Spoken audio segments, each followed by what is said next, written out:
Studio आं जेंग्रें नार्जारी धेकियाजुलि आनसलिक ब्रह्म धोरोम आफादनि खुंगानि 23थि बोसोरारि जथुम्माखौ 8 आरो 9 जानुवारि 2022 खालारखालि साननैनि हाबाफारिजों गणेशगुरि गामिनि ब्रह्म यगालयआव खुंफुंनाय जायो।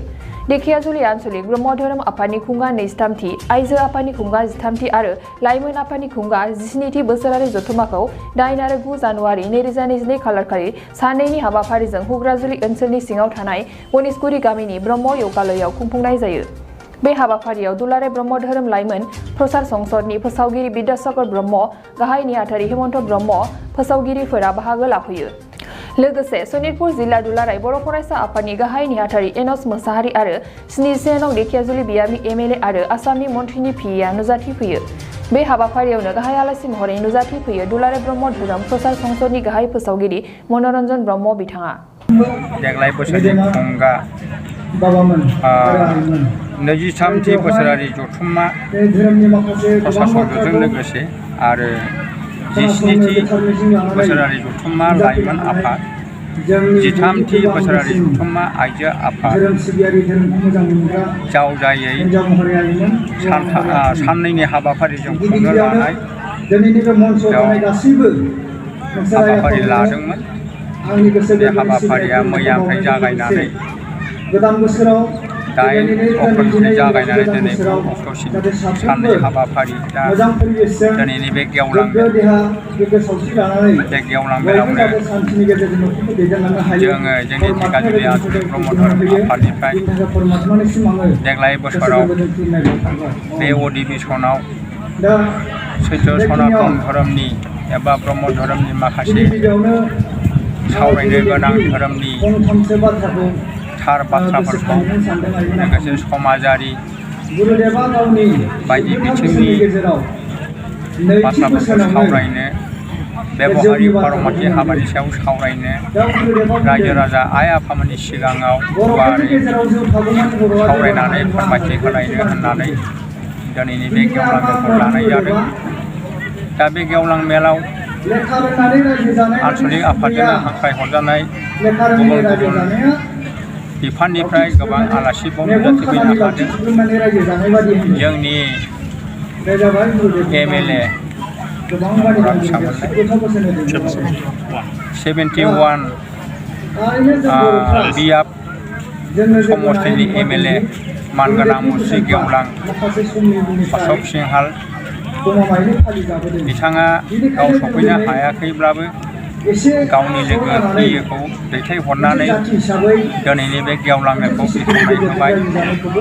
बेनि उनाव जोंहा आफादजोंनो हांख्रायहरजानाय गाहाय आलासिनि बिबुंथि, बेखौबो बे आफादावनि आलासिफोर दङ आरो जोंनि धेकियाजुलि आनसलिकनि सिङाव थानाय प्राइमारिफोरनिफ्राय गोबां गथ' आइ आफामोनहा दिनैनि बे गेवलां मेलाव बाहागो लाफैदों।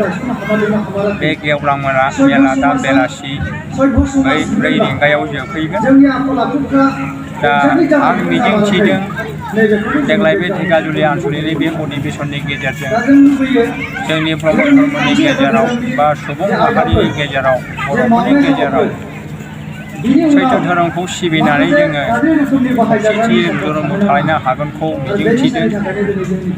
जोंनि बर'फोरनि गेजेराव गोबां धोरोमारि आफादफोर दङब्लाबो जों मानसि हिसाबै, जों बर' हिसाबै जिखि धोरोमावनो थायाथों मानो जों गासैबो धोरोमारि गौथुम आफादावनो जोङो ज'यै जों बाहागो लालायो, सावरायलायनायाव बाहागो लालायो, खोनासंलायो, जाहाथे जोंनि बर' माहारिया सैथो धोरोमखौ सिबिनानै जों गोजौ फारसे दावगालांनो हायो, गुबुन गोजौ थाखोनि श्रेणिनि सम्प्रदायफोरजोंबो जों समानै आगान सुरलांनो हायो।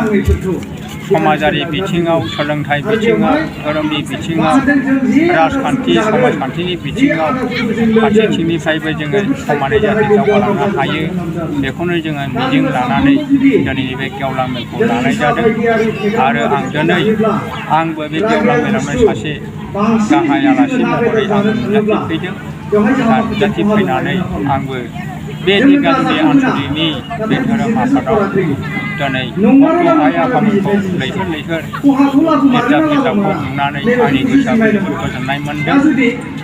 दा आंबो हानायसिमखौ बे गेवलां मेलाव रायजो राजा आइ आफामोननि बायदि लुबैनाय बायदि जाजोबाब्लाबो आं जा एसे रोंदों मोनदांनो हादों बेखौनो एसे फोरमायथिनांगौ होननानै आंबो सानदों। दा आं गोबां बुंलिया दिनै आं बेखिनिखौनो ढेकियाजुलि आनसलिक ब्रह्म धोरोम आफादनि बे 43थि बोसोरारि जथुम्मायाव बाहागो लानानै बड'लेण्ड रादाबाव आरो इउटुब इउनाइटेड निउसाव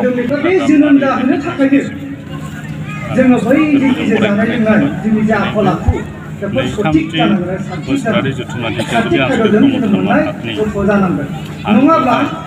बोसोरारि जथुम्मा ढेकियाजुलि आनसलिक आइजो आफाद आरो 27थि बोसोरारि जथुम्मा ढेकियाजुलि आनसलिक ब्रह्म धोरोम लाइमोन आफाद बे मोनथाम आफादनि जिथु बोसोरारि जथुम्माया दिनैनि बे 8 आरो 9 जानुवारि 2022 खालारखालि बे गणेशपुरि ब्रह्म मन्दिरनि अब्लाङाव बा बिनि फोथाराव जेरैबायदि खुंबाय।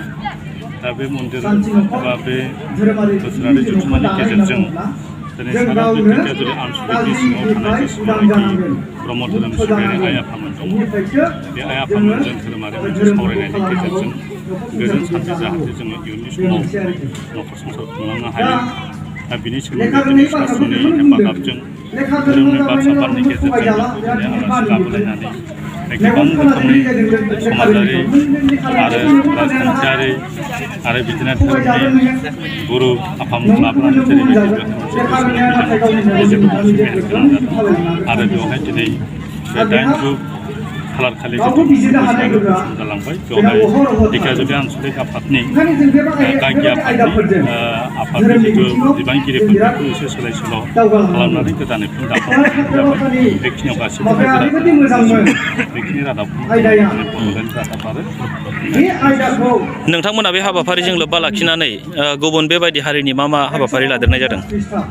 ब्रह्म धोरोमनि सिबिनाय आरो फोथायनाय बेनि गेजेरजों हारियारि मोनसे जोंहा मोनसे सुबिदा बेनो जे हारिनि गेजेराव थानानै जों बोरै गोजोन सान्थिखौ जेराव जोंनि गेजेराव उन्दै बैसोआव हाबा जानाय बिदिनो फेग्रा मुवाजों लोब्बा थानानै जोंनि गेजेराव समाजनि जेंना बारायहोनाय सोलोंथाइनि जानगाराव थानानै गावखौनो बेखारनि जेंना बांहोनाय दा बेबायदिनो गावखौनो बहाबा बेखारनि जेंनायाव नारसोमनानै समाजनि जिथु जेंना जेंसिखौ बांहोनाय बेखौ माबोरैहाय जों जानगार होनानै जों गावखौनो सासे मावथि सांग्रां सोलोंथाइजों लोब्बा गोनां आरो धोरोमजों खाबजानानै समाजनि मोनसे गोग्गो थासारि दानो हायो बेखिनिखौ मिथिहोनो नाजानाय बे ब्रह्म धोरोम आफादनि बिटिआर हालाम लाइमोनफोरनि थाखाय मोनसे गोजोनथाव खौरां लानानै फैदों।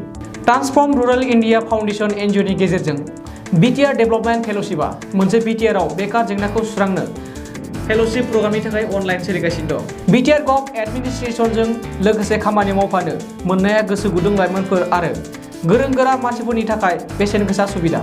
लोगोसेनो बेयो मोनसे बिटिआरनि सिङाव थानाय सुबुंफोरनि समाजनि जेंनाफोरखौ सुस्रांनायनि मोनसे मोजां लामा। ब्लक लेभेलाव खामानि मावनाय ओनसोलखौ जौगाहोनाय बिथिं एबा आयदाफोर जेरै एग्रिकालचार आरो sericulture livelihood, education, skill development, employability, entrepreneurship, फिसा आरो गिदिर कारखानाफोर, health and nutrition, drinking water and sanitation, बोथोर सोलायनायनि सायाव नोजोर होनाय बायदि बायदि। बे फेल'शिप प्रग्रामा 3 बोसोरनि आरो बे प्रग्रामखौ लाग्रानो दान मोनसेयाव 20,000 दान बान्थाबो होनाय जागोन।